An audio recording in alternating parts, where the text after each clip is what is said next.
And most of Hutter's performance, especially in the first like act or two of the movie, is just like doing ridiculous mugging and just being like, what is this? And then two, oh, it's fine, it's nothing, don't worry about it. It does seem to imply too, which kind of adds to a little bit of the creepiness factor, that he doesn't need to hide. Like if it feels like if he's been doing this for so many years and at a certain point it would start messing up because people are onto him, that he would change, but he doesn't. He's still just locked into this mountainside castle that people even talk about it as if it's not real. It's almost like there's a barrier between it and reality. And then once you mix into that, you're almost in this like hellscape that can be brought into reality or something like that. But regardless, yeah, it's like some like dream world that you kind of enter and then try to escape, but it's difficult to. Yeah, which also I guess connects to his power, that he can create this he's so powerful that he creates a physical space that does eventually disappear when he ends up eventually dying. And so that's kind of cool too, that just he's like he's attached to that kind of power. But again, yeah, it does imply that he doesn't really need to hide it. And so it's there is a fear that like once you see something like this and you're like, you don't even feel like you need to have a disguise, there must be a reason for that. And we come to see that he's able to take over like an entire ship, an entire city, with ease, Yeah, he starts to spread like this like infection through the filmmaking that is fantastic. And I mean, I think that that's really the key to this, is that, so much of like the symbolic thrust of the story and some of the like primal gothic imagery is definitely in the Stoker text, but Murnau is so good at translating it through cinematic craftsmanship, through the location shooting, through the shadows, through the use of space and sort of rhythm, and to just generate mood and tension. He's so good at expressionistically heightening character emotion and experience and like subjective, visions that they might be having. And, there really is like,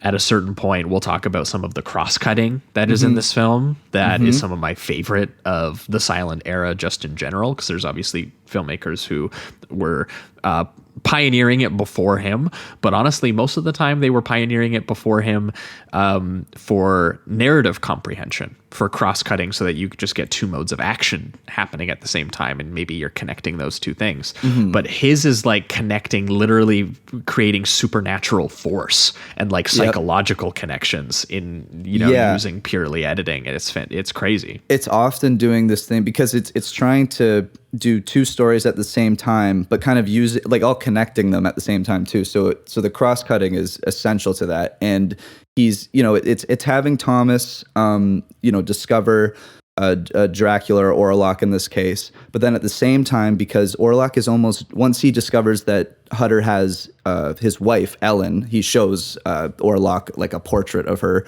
and he becomes infatuated. They start to have these almost like mental connections in a sense, and it's just implied, especially in this first movie here, just through the cross-cutting, going back to Ellen and her constantly like feeling connected in a way where she wakes up and starts sleepwalking, or she has a bad dream at the same time that her husband Hutter is going through something kind of terrifying. There's just these really genius ways of connecting them all and creating this almost hypnotic quality that they're all going through because of Orlok's power. Yeah, and it really does have just like this brooding, sort of uncanny gothic tone of the story, and he finds a kind of elemental poetry in it, and he takes some time to get there. I mean, I do like that this kind of does start in like a register. Like the first act is mostly just hanging out into like Wisborg, and you just get like beautiful shots of the exterior architecture when we meet the real estate agent Hutter, played by Gustav von Wagenheim, and what a fucking name, and he gets ready for a day's work while his wife Ellen, played by Greta Schroeder, plays with their house cat. And he surprises her by bringing her home some flowers, which she views in a very forebodingly kind of like morbid light, where she says something along the lines like, why did you like kill these lovely flowers or something by picking them? There's beauty and death being combined right at the very beginning. But as most people I'm sure who have seen Dracula know, or have read Dracula, on this particular day in why I can't remember how to say it, Weisberg, an old man approaches Hutter and tells him, one, he can't outrun his destiny. Yeah, very specific when you're just walking down the street. Thanks, buddy. All right, well, see you later. Yeah, which times perfectly well with his boss, the sickly and hunched Knock, played by Alexander Granick, who informs him that his lordship from Transylvania, the reclusive Count Orlok, Mr. Max Schreck, wishes to acquire a property in their neck of the domestic, suburb woods. And I do like that it's also via a scroll with like a bunch of occult symbols on it. Yeah, I love that. What is he saying on this? Yeah, it's a coded message basically, and only I can read it. Yeah, it feels so ancient and just it's really cool in that way. And Knock is also Renfeld, right? They just couldn't use the name. Correct. Yeah. And I really liked the differences that we'll talk about with the 70s version, but with this one, they don't shy away from him being already super creepy looking and like having hair out of whack and just looking almost like a gremlin already.